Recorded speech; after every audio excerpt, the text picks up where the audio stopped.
Hey, dummy. How you doing, Slim? Where you going? Mexico. Come on, let's go. Steve Mcqueen's journey from a tumultuous childhood to Hollywood stardom is a quintessential rags-to-riches tale that became an integral part of the actor's mystique. Born in 1930, Steve experienced a challenging upbringing marked by a fractured family and a stint in reform school. This troubled foundation would in many ways shape the trajectory of his life and career.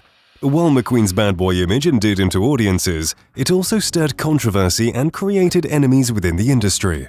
His clashes with co-actors, directors, and producers, coupled with his reputation for being difficult to work with, fueled both his on-screen allure and off-screen notoriety.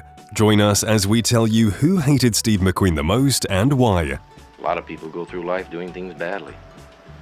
Anything that happens before or after, it's just waiting. On film sets, Steve was notorious for his demanding attitude and penchant for challenging directors and producers. He was known to engage in power struggles, demanding more creative control and frequently clashing with those in authority. This behavior sometimes led to delays in production and added stress to the filmmaking process. Off-screen, his personal life was marked by a tumultuous series of relationships. He also loved the thrill of living life on the edge. His love for motorcycles and fast cars often landed him in legal trouble, including speeding tickets and reckless driving incidents. Steve's rebellious lifestyle and occasional run-ins with the law added to his image as a Hollywood bad boy. While some admired Steve's rugged individualism and his ability to bring authenticity to his roles, others found his behavior challenging to work with.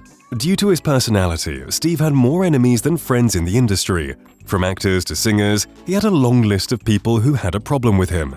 The Steve McQueen and Paul Newman feud was truly one for the books. Both of them were iconic actors synonymous with the golden era of Hollywood in the 60s and 70s. Later, they found themselves entangled in a well-documented and intense rivalry during the making of the blockbuster film The Towering Inferno, which boasted a colossal budget of $203 million. While Paul Newman had established himself as one of the most sought-after actors of the time, earning a remarkable 10 Academy Award nominations and securing 8 wins, Steve McQueen, celebrated as the King of Cool, was eager to elevate his status to Paul's level. Despite Steve's nomination in 1966 for The Sand Pebbles, he felt a sense of jealousy and yearned to be recognized as a heavyweight dramatic actor, setting the stage for one of Hollywood's most infamous feuds. The clash reached its peak when Steve believed he had reached Newman's echelon. This happened when he secured a role alongside him in the epic disaster film The Towering Inferno. The battleground for their rivalry was the coveted top billing. Steve insisted on being billed above Paul, even though their talents were perceived differently, creating a contentious atmosphere on set. The disputes extended beyond billing, as Steve meticulously counted lines in the script, discovering he had fewer than Paul. In response, he went behind the scenes, pressuring the screenwriter to augment his character's dialogue. Additionally, Steve's determination to have the last line in the film, irrespective of its narrative fit, further fueled tensions, leading Paul to call him some nasty terms. To resolve the conflict, the film's producers adopted a creative solution for the movie poster. Steve's name appeared first, but Paul's name, positioned diagonally above McQueen's, created an awkward yet balanced compromise. This unique arrangement allowed for varied interpretations, with either actor seemingly receiving top billing depending on one's perspective. Despite the attempted resolution, Steve remained dissatisfied, viewing it as a compromise rather than a triumph. The clash between these Hollywood legends became an enduring chapter in the industry's history, a tale of fragile egos and ambition. Yul Brynner and Steve McQueen, despite sharing the spotlight in the classic film The Magnificent Seven, harbored a deep-seated and well-documented animosity towards each other. The tension between these two iconic actors was palpable both on and off the set, leaving an indelible mark on their professional relationship. The roots of their enmity can be traced back to the set of the 1960 film The Magnificent Seven, where Steve, known for his rebellious and method-acting approach, clashed with Yul's authoritative and disciplined demeanor. Steve's determination to stand out and secure a prominent role led to frequent clashes with Yul, who is not accustomed to sharing the limelight. Reports from the set indicate that Yul, who played the lead role of Chris Adams, was irked by Steve's attempt to upstage him. Steve, in turn, resented Yul's assertive presence and strict adherence to hierarchy. Their on-screen rivalry spilled over into real life, creating an atmosphere of intense competition and hostility. Rumors suggest that Steve went out of his way to ensure his character received more attention, often engaging in subtle acts of defiance against Yul. This friction extended beyond the film's production, as both actors reportedly refused to engage in any form of camaraderie during promotional events and public appearances. The feud reached its peak during the filming of The Magnificent Seven, with both actors employing various tactics to outshine the other. Despite the film's success, the bitter relationship between Yul and Steve endured, leaving an enduring legacy of animosity between the two Hollywood legends. But 20 years later, something unexpected happened. In his last days, Steve reached out to Yul to mend fences. Steve expressed gratitude to Yul for keeping him in The Magnificent Seven, acknowledging that the film had played a pivotal role in shaping his career. During this conversation, Yul shared insights into their dynamic, referring to himself as the king and Steve as the rebel prince, suggesting that their clash was almost inevitable.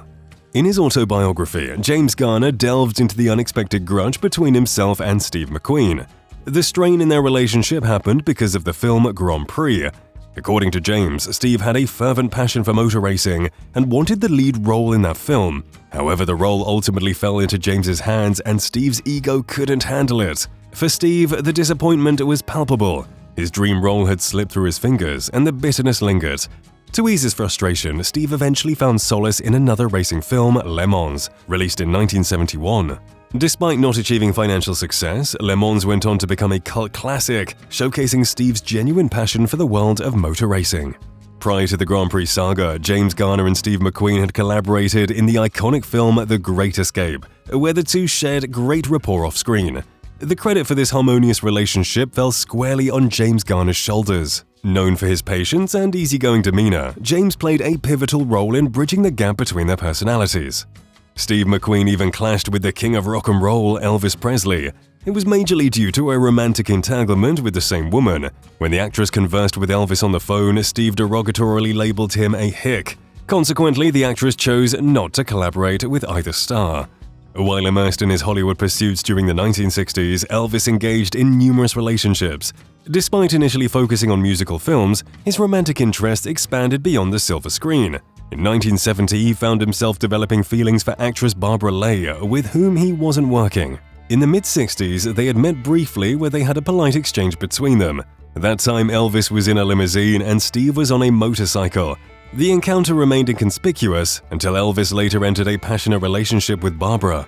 Tensions escalated when Barbara, cast as Charmaine in McQueen's Junior Bonner in 1972, played on-screen lovers with the actor. Behind the scenes, the romantic dynamics became increasingly complex as both Elvis and Steve found themselves dating the actress simultaneously. It is said that the trio had a don't ask, don't tell policy regarding their dating lives. There's a suspicion that both Steve and Elvis were aware of the shared romantic interest in Barbara. Steve McQueen passed away in Mexico on the 7th of November 1980 at the age of 50, succumbing to complications of cancer linked to asbestos exposure. His death marked the end of a life characterized by a rebellious spirit and a penchant for living on the edge. Remarkably, Steve had eerily foretold his fate to friends and confidants. He often shared with them a premonition that he wouldn't live to see old age. Predicting his own demise, Steve had been known to express the belief that he would die at the age of 50 because both of his parents died at that same age. Despite battling cancer, Steve sought alternative treatments in Mexico in a bid to combat the disease privately. His death left a void in Hollywood among his legions of fans who had admired not only his on-screen charisma, but also the audacity with which he lived his life.